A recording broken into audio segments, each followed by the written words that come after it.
Here's what's coming up in this episode of Critical Careers. People only see the race car driver, the race car, and the pit crew. Yeah. But the amount of compute that has to go in behind that, if you look at the data that comes out of the driver, the car, that has to go to the engineers, and it has to sit somewhere, and that is the data center. We've mentioned some of the industries here today that have transferable skills, and we have to look at how we raise that awareness within those industries. What we don't have is emerging talent.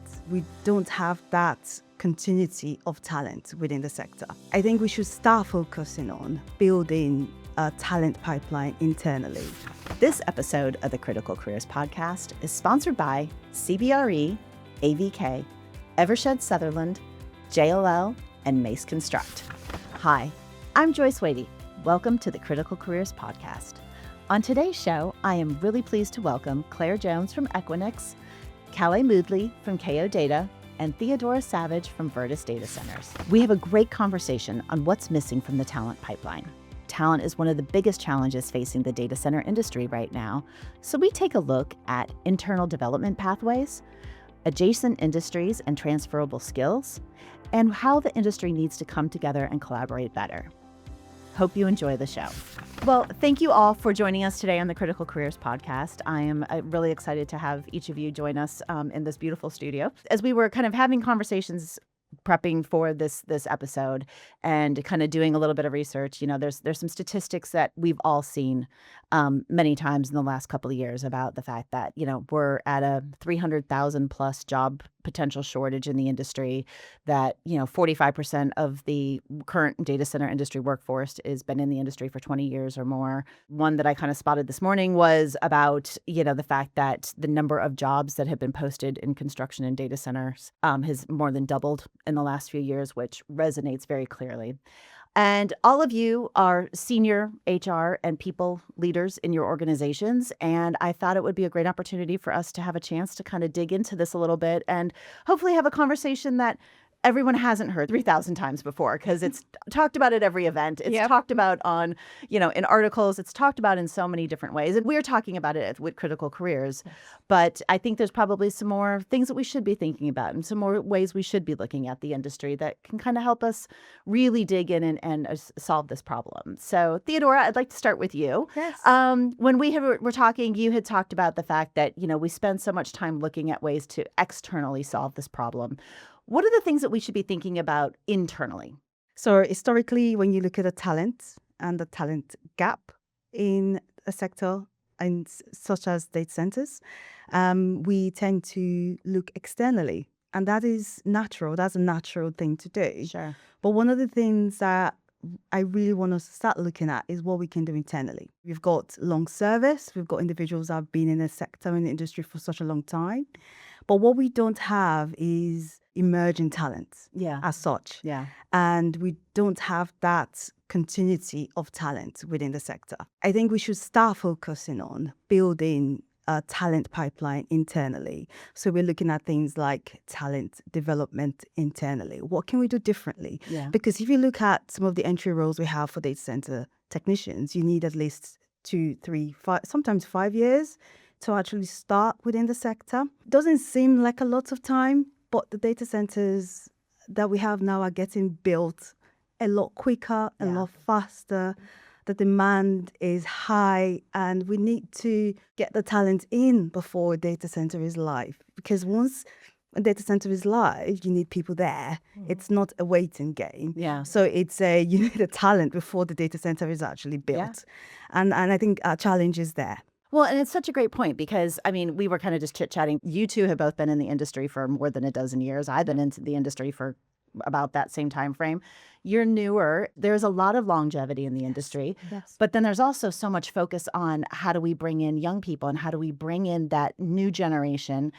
But if we don't have a plan to get them from A to B to C to D, then it kind of goes to your point right there about when a data center is going to be open in 5 years, what can we be doing now to get them ready for that role that they're going to have or move them along the way at that point? So, Claire, how does that kind of reflect what you are seeing, within Equinix or within the industry as a whole? Yeah, look, I think the industry has grown so much and so quickly over the 16 years that I've been in it. And we've always, as talent teams, focused on how do we bring people in quickly enough, to your point, and to have these sites staffed when they open, or to keep the shifts running and ensure that we've got enough people on site at any one time, that actually we've been moving at such a pace.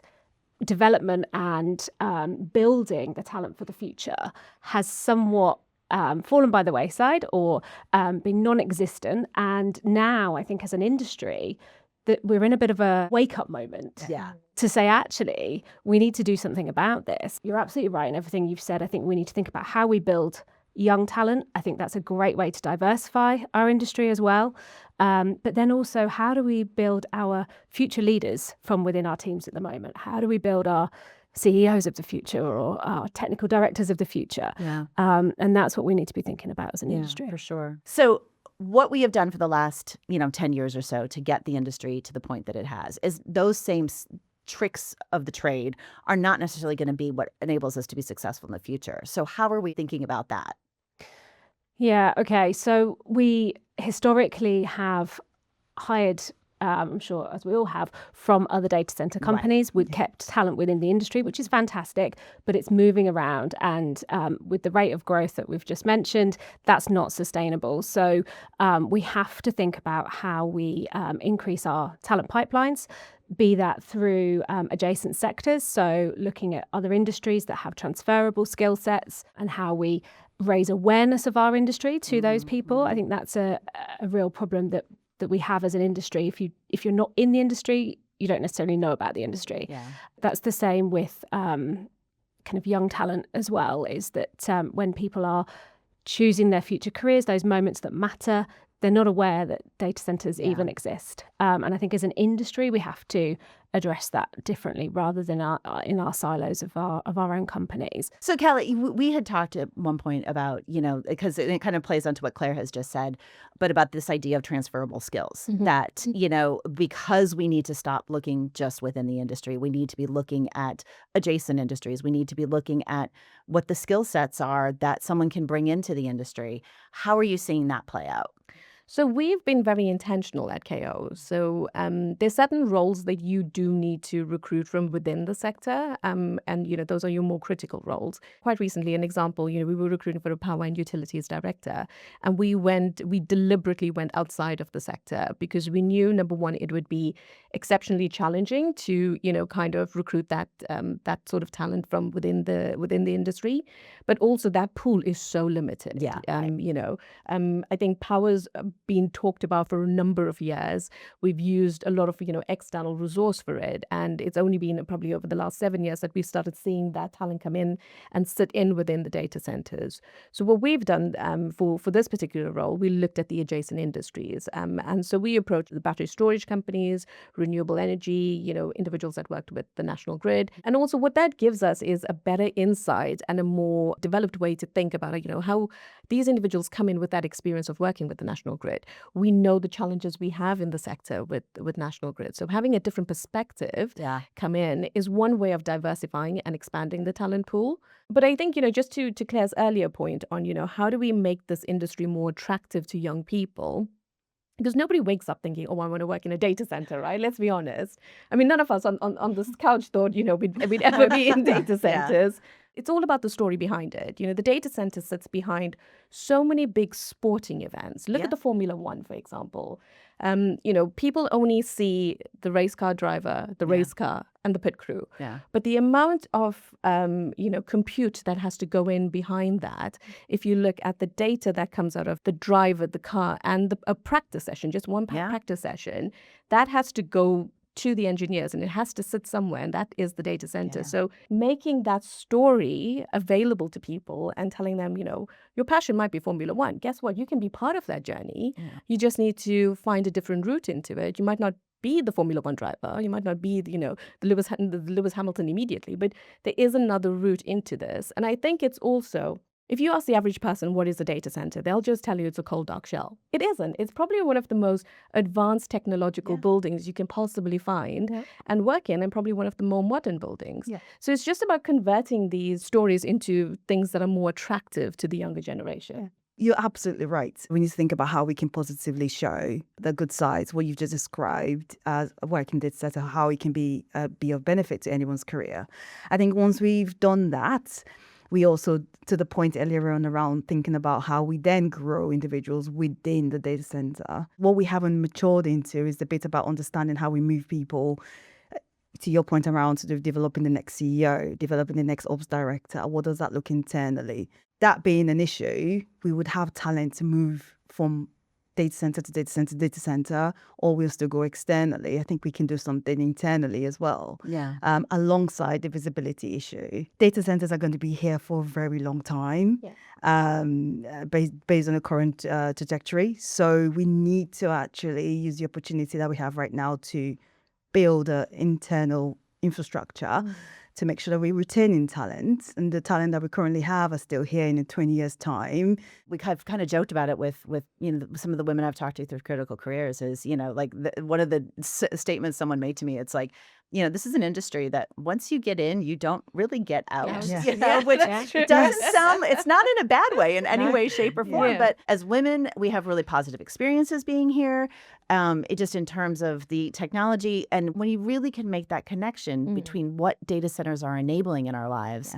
Like that's a great example about the Formula One. No one would really stop and think about when they're excited to watch the race on a Sunday morning or a Sunday afternoon, like how much technology is enabling that to happen. And guess where that all has to sit? It has to sit in a data center. Yes, absolutely. It's the same with the football, right? You've got the biggest tournament going on at the moment, which is the FIFA World Cup. Yeah, that has to be streamed through a data center. Otherwise, nobody's going to watch it. Multiple data centers. So that's it. So it's just it's telling the story to the next generation and getting them excited about it, and breaking this myth about, well, it's just a shell or it's a warehouse. And no, it's one of the most advanced buildings you will ever work in. The skills that you will learn in that building itself, is phenomenal. And those skills that you learn, to Theodora's point, is then what helps you build and grow a career along the way. Absolutely. Yeah. So Claire, I've sat in with you and your team on some of the listening sessions that you've done with the women in data centers and young people in data centers. They're excited to be here because they do understand the emerging technology that is being developed and that is being implemented. And they're really understanding the critical role that the data centers have played. What else have you guys kind of learned from those sessions, and kind of what have been some of your key takeaways on that? They've been really great sessions. And just for some context, I was at a secondary school and I was having a viewing, and I was talking to a really nice young man who was showing us around, and I was asking him what he wanted to do with his future, and he said he wanted to be an electrical engineer. I said, "Oh, fabulous! Where are you thinking of working, or getting an apprenticeship or whatever?" And he said, "Oh, Heathrow." "Oh, fantastic! Have you considered a data center?" "What's a data center?" And I was like, "This is exactly the problem playing out live here with." The latest announcements about social media bans for under 16s coming in. A lot of our industry, marketing and advertising, is social media. Does that mean that we're not going to reach young people even more than we weren't reaching young people before? If we're going to lose a way to communicate, and it's not necessarily trying to communicate to young children, but to that secondary school age that is going to be impacted by that. What does that mean? We're going to have to really start thinking outside the box on the types of programs and the types of community outreach and the types of education programs that are going to actually still make them aware of an industry that's going to be a lot bigger by the time they're in the workforce than it is even today. Yeah. I'd love for us all to go to a career event somewhere and show up as as an industry. Exactly. And say, look, these are all the opportunities, because there's so many opportunities. Yeah. Just to add another viewpoint to that, as an organization, we do a lot of work with UTC, and one of the comments that come up quite regularly is, yes, the students don't know about data center, but there is also a challenge with the parents. Yes. And just to make that point, because I feel like, we do need to get to the younger generation, but we might need to do it the parents, the grown-ups. Yeah. Because if the grown-ups around them have a negative or not knowing, it does have a bit of an impact as well. You're absolutely right. I mean, in the number of women that I've been speaking to in the last year and a half, women who got into engineering, it's not unusual that one of their parents was an engineer. Yeah. That was their exposure into it. So it absolutely has an influence. I grew up in Silicon Valley. My dad worked at Intel, like worked in high tech. Guess what? I went into tech. Like it just, those things absolutely do make a difference in terms of what their exposure is, what the perception is of it, if it's a positive experience, if it's a negative experience. So helping the parents understand that is also a really critical element to it for sure. Yeah. So Kalay, you had said a few minutes ago, kind of give us a story about how you were actively recruiting from an adjacent industry. Other industries that we should be looking at or thinking about as part of this process? Yeah, I think, look, overall, the fundamentals are important. It's the fundamental behaviors that we look for in the industry. Are they going to be calm on the phone with a customer at 2 a.m. in the morning when, a server's gone down or, one of the chillers gone down? Those are the fundamentals that we look for in the industry and from any role. You could look to the rail sector, utilities, even as far as, the healthcare sector. Those engineers that work in those hospitals have to ensure, the facility is running because you've got people in there that rely on those facilities. So it's about looking at those adjacent industries. I think it's also, like Theodora said, it's educating the parents to say, you don't have to be a doctor, lawyer, or an accountant. Right. There is a genuine route and, quite frankly, a route that is, a good opportunity to earn, really good money as well. And I think that's where the misconception comes in that, it's data centers are, just about, a particular sort of trade. No, that's not what it is. It's changed massively. If you look at how much the rail industry has done over the years, the programs that, take TfL, for example, the robust program that they have from apprenticeship right up until bringing people in at a graduate level, right to experienced staff is phenomenal. Yeah. There's always training that's going on. There's always investment that's happening into these individuals. But, they need to keep up to date with their skills because, they're in charge of one of the most important rail structures in the country, right? Yeah. And I think that's where we need to get to as an industry. There's a lot of learnings we can take from them. And quite recently, I'd say probably about 8 years ago, a company started a program called CNET Training, where it was basically an introduction into data centers to give our customer service engineers a qualification that they could, kind of back Sure. their experience up against. That's now developed into a master's program.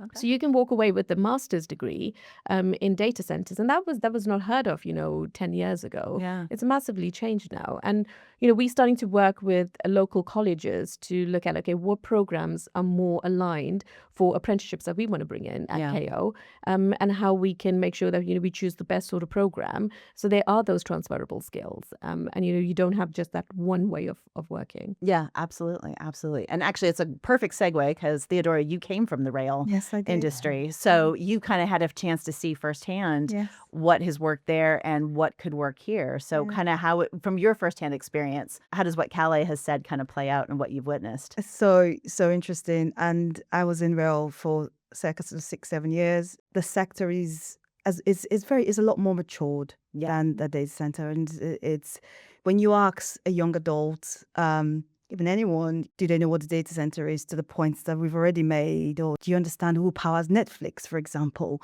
They will tell you, I don't know, Google, whatever.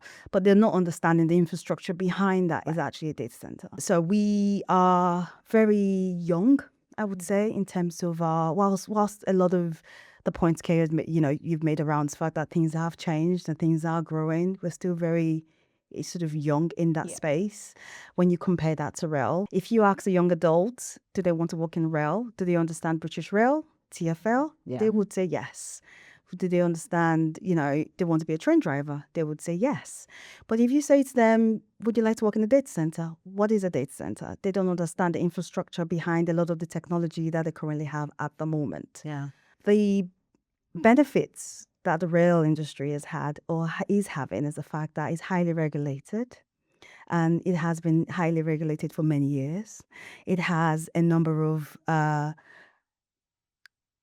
structured training programs, from apprenticeship schemes, graduate schemes, that is built on a very sort of developed early careers program. If you join any rail operator at the moment as a young adult, you can see where you're going. Yeah, right. It is clear. You look at a data center, if you join as a technician, it is not clear that you're going to be a data center manager. We don't have that structure in place. It's a really important point, actually, because, you know, part of what we've been trying to do with Critical Careers is showcase all the different types of roles, all the different levels that people, you know, at different stages of their career. So someone from the outside looking in can really understand what is available to them. But that clear pathway is not really well defined. So we might have it we might have that individually within our organizations, but what we don't have is a collective view of what that looks like. Yeah. So if you take someone from Veritas or Kao or Equinix or etc. as a technician, you know, you might look at it and go, okay, you're coming from there. We understand that. But if you leave, and you know, it's not clear that you're on the same career pathway if you move companies. Yeah. So I think we've not collectively designed what that looks like. And I think we have an opportunity to do that now because of the growth of data centers. And I think as HR leaders, we should be doing that, because I think, you know, we have the immersion of AI. You know, we're not talking 20, 25 years ago when you're using spreadsheets. You know, we've got easier ways to get there. And I think we need to think about what we know already collectively as a sector, as an organization. Think about the lessons learned from sectors such as rail, aviation, etc., healthcare, and design what works for us, because we hold the knowledge. Yeah. And we have brilliant individuals that work for us. They understand the behaviors we talked about earlier on. So you can teach the technical bits, but the behaviors you can't really teach them. So it's thinking about how we designed what that looks like to make it easier to get into the sector and make it more of an interesting, because it's not just about visibility to bring young talent in, it's about visibility to bring young talent in and make sure that they stay. Yeah. And grow with us as we grow, to make it a sexy type of organization. Absolutely. So I think that's where we need to get to, and the opportunity is there to also sort of increase the diversity of talent that we bring in. Absolutely. So think about the mistakes that have been made by others and try not to make those mistakes. Absolutely. Yeah. So Clara, I mean, one of my favorite stories for the latest Critical Careers book is someone from apprentice from Equinix that I talked to, that your team had put me in touch with, Nicoletta Corritan. And I love her story because she was a cleaner at Equinix, and she saw what she was cleaning every single day. And she was curious, and she asked questions, and the team around her, who, you know, were willing to sit and talk with her and answer all of her questions and everything. She applied for the apprentice program. She, you know, got in, and you never know where talent is going to come from. You know, she was there on a really different purpose, but was curious, was interested in what she saw, had people willing to nurture that with her. And, you know, now she's in the industry and enjoying, you know, what her role as an apprentice. Yeah. How do we more purposefully identify those opportunities or create those opportunities? We've spoken quite a lot about the awareness of the industry, and that really is where it comes from. Let's take armed forces, for example. We do a lot of work with our military and service leavers. We attend lots of events. We do lots of networking activities and marketing with them. I'm not going to say it's easy, but it's relatively easy to do because they have a structured program in place for their service leavers. And they obviously embark on ensuring that companies do all that they can to enable service leavers to find jobs after. And other industries, of course, don't do that in the same way. So we really have to be proactive. We have to look at, we've mentioned some of the industries here today that have what we know to be transferable skills. And we have to look at how we, again, raise that awareness within those industries. Now, that actually might just be through our sourcing teams or our AI bots, or however we're connecting with potential candidates now, to start to raise that awareness. But we have to do that much more than we are doing now. It may be through marketing, it may be through events, and it may actually just be through word of mouth. I think we, you know, you mentioned the story there, Joyce, but I think we have to talk about these stories more and more to help raise that awareness, really. in season 1, we did Welcome to the Industry episode, and it was that idea that they were people who were this was their first job in the industry and where they had come from. And one person was a professional athlete, one person, she was a teacher, and and realized that teaching wasn't her thing, and someone else had been on the policy side and got came in this way. So there's so many different avenues, and there's so many different ways. So Kalay, kind of in a follow on to that, you and I had talked before kind of about this idea of stepping stones kind of into the industry. What does that look like? Like I said, we're looking at the parallel markets or parallel industries to bring people in. But fundamentally, I think these apprenticeship routes are one of the best ways to get in because you earn as you learn. We try and work with local colleges, so they can get to see the impact they're having in their community as well. It's just creating these opportunities for individuals to come in, but also looking at it's not just the operators. There's a bigger ecosystem behind the data centers. Quite frankly, it takes a village to build a data center. So, it's everything from the supply chain, to people working on the real estate, on the land, looking at some of the M&E engineers that we bring in, depending on the sort of data center that you have, is it, a managed service data center, or is it, one that a hyperscaler might have? It's just looking at all those different avenues that you can kind of come into. It doesn't have to just be one point of entry. So the parallel industries play a big part in this because I believe that talent does exist. It just wears a different badge or a different uniform at the moment. It's just about, we have to tell the story about how attractive this is. And, when we talk about the rail sector and we talk about the power sector, all of that is backed onto the data centers. Without the data centers, I know the rail industry has been going for centuries now, but now it's so much more modern with AI coming in. It all hedges onto the data center. So why are we not benefiting from it? Theodora, to your point, if you ask, lots of people, they're like, I don't mind being a train driver. It's like, okay, well, what's attractive about a train driver that's not attractive about a data center? Exactly that. How do we make that story more interesting? Exactly that. I don't think we actually also talk about how positive it is to actually work in a data center as a female. Absolutely. I'm sure you would have covered this in a number of your. Well, but I mean, it's a point worth reiterating because it is a really unnecessarily well kept secret. It is. It is. All of us, I'm still just astounded at every time I talk to interview another woman, whether it's for the book or for the podcast. At first, I always just thought it was me. I thought I was like, oh, I was the unique story. I was the unique case of what my experience had been. And now I've kind of like, oh no, it's everywhere. It's everywhere. And that's a really positive thing. I don't have any hesitation kind of promoting that aspect of it because it's like not every industry is going to be supportive of women in the way that this one is. Yeah, absolutely. And we should talk about that. We should shout about it a bit more. When you talk about data centers, it just sounds very boring. To your point around the ecosystem. Around it takes a village to that point exactly. Does, a lot of roles. The village gets to go to Cannes once a year. Exactly. You're sitting out there, on sitting out having drinks with, networking events, and it's this beautiful backdrop and scenery. It's not too bad, people. That's it. I mean, but if you cast your mind back to like 3 years ago, right? That's when I first started going to Cannes. And I remember, lots of female leaders have been going to it for many years when it was initially in Monaco, said, it's changed so much. Like there's a lot more women, there's a lot more diversity at these events. And for me, first time, I was like, where's all the women? Yeah. How are these people seeing this and I'm not?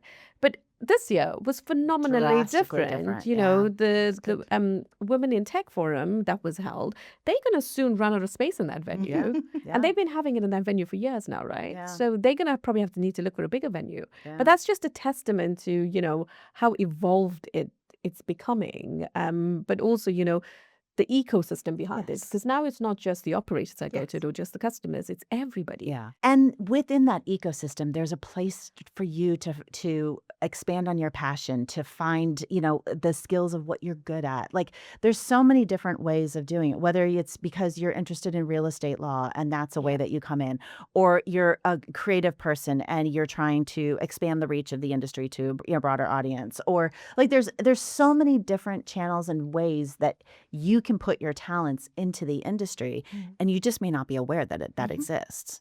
I think when all of our organizations, we've already spoke about how the industry is growing so much, when we're building new sites or acquiring new sites, whatever we're doing, we need to go out to those villages and those towns and tell people what we're doing, why we're doing it, who we are, what opportunities there are.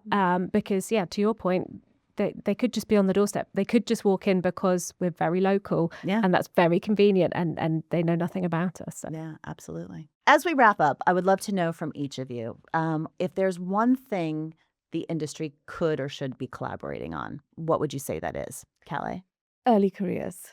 Let's start going to grassroots. Let's go to schools together. Let's, I'm sure there's career days in schools. Let's team up and look at educating people and telling the younger generation the story behind it. I think that's where it starts. It starts in the classroom.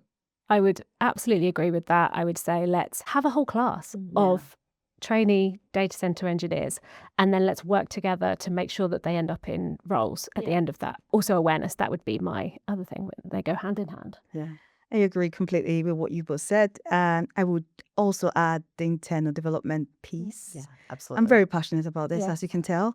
I just feel there's a gap there there's niggling in my mind that I feel like needs to be filled, just around working together. And we don't have to do it singularly. We've got the talent in the room. We can work together and develop a program that actually works for the sector. Well, thank you, all three of you. It was great to have this conversation with you. Thank you for having us. Thank you. Thanks for joining us on the Critical Careers. Thanks for tuning in to this episode of Critical Careers. A special thank you to our founder, Kao Data, and to our strategic partners, CBRE, AVK, Evershed Sutherland, JLL, and Mace Construct, for their support in making the Critical Careers Initiative possible.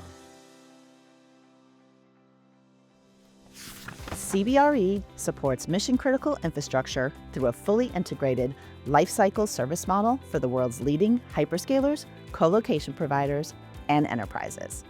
From site selection through build and operations, CBRE's integrated offering aligns real estate, facilities, and technology to reduce risk, optimize performance, and maximize uptime. Backed by global scale and local market expertise in nearly 50 countries, CBRE's network of over 6,000 skilled data center experts helps clients stay ahead of demand and unlock maximum value. Learn more at cbre.com/datacenters.